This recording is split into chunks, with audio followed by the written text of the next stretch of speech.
میم کی دعا، میم کی سب سے پہلا میم محمود، اللہ جل شانہ کا نام ہے، صفاتی نام کیا ہے؟ محمود۔ میرے رب نے دعائیں دی ہیں قرآن پاک میں، اور بد دعائیں بھی دی ہیں جس کو لعنت کہا ہے، قرآن میں ہے، ایسا کرنے والے کے اوپر لعنت ہے اور ایسے کرنے والے کے اوپر بشارت ہے۔ تو یہ بشارتیں ساری دعائیں ہیں۔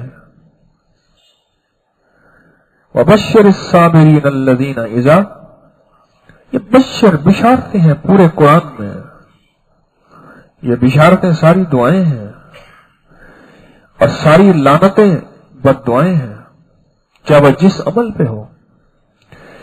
میم کی بد دعا سے بچیے گا، اور دوسری بد دعا محمد کی ہے صلی اللہ تعالی علیہ وسلم۔ میرے مدینے والے نے فرمایا، پہلے منبر کے پہلے قدم پہ پاؤں مبارک رکھا تو کیا فرمایا؟ آمین۔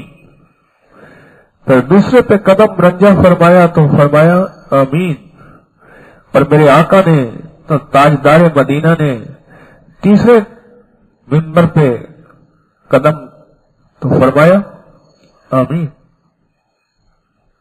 وہ جبریل سامنے کھڑے ہیں اور جبریل بد دعائیں دے رہے ہیں اور آقا فرما رہے ہیں آمین۔ دعا بد دعا ہو جبریل کی، حکم ہو رب کا،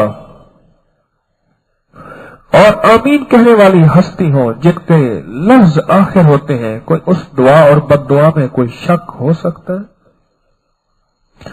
کہ جس کے سامنے میرا تذکرہ ہو اور مجھ پہ درود نہ بھیجے؟ اور اگلا میم ہے مدینے والے کا میم۔ وہ دعائیں ہماری زندگی میں ہمارے ساتھ ہیں، ہم ان دعاؤں کے محتاج ہیں۔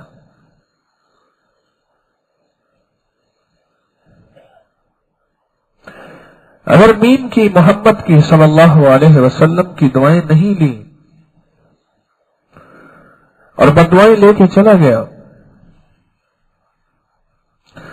تو نسلوں میں زندگی نہیں رہے گی، نسلیں پھر ویران زندگی گزاریں گے، مال ہوگا، دولت ہوگی۔ اور تیسرا درجہ میم کا ہے ماں،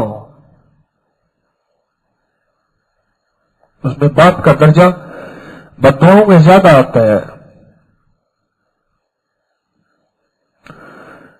ماں کی دعائیں، بد دعائیں جو ہیں، ماں کی بد دعائیں اوپر سے ہوتی ہیں، بعض وقت قبولیت کی گھڑیاں لگ بھی جاتی ہیں اوپر سے۔ تو جو چوتھا میم ہے ماں کے بعد، وہ ممتا کا میم ہے، ممتا۔ مجھ جیسے لوگ بیوی کو تڑپانے والے،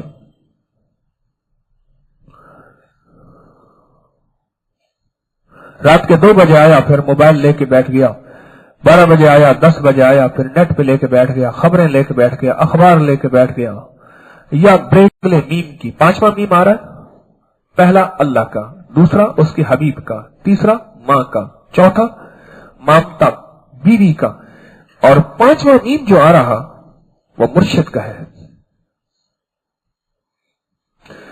میم کے ساتھ زندگی ہے، میم کے ساتھ زندگی کے واسطے ہیں، میم کے ساتھ زندگی کی نسبتیں ہیں، اور میم کے ساتھ ہم زندگی میں اوڑھنا بچھونا لے کے چل رہے ہیں۔ وہ مرشد مجھ جیسا ہو جس کے پاس کچھ بھی نہ ہو سوائے باتوں کے اور سوائے عیاری کے اور مکاری کے، کچھ بھی نہ ہو، پر یاد رکھیے گا اس کی نسبتیں اس کی لاج رکھتی ہیں۔ جن کے ساتھ اس کی نسبتیں ہیں نا، وہ بڑی عجیب کوئی کہانیاں ہیں، میرے پاس واقعاتی واقعات ہیں، مشاہداتی مشاہدات ہیں، تجرباتی تجربات ہیں، میں کیا کہانیاں سناؤں، کیا واقعات سناؤں۔ وہ مظلوم جانور ہو، کون سا میم ہے ہمارے پاس؟ اب کتنے میم ہو گئے؟ اور چھٹا میم مظلوم ہے۔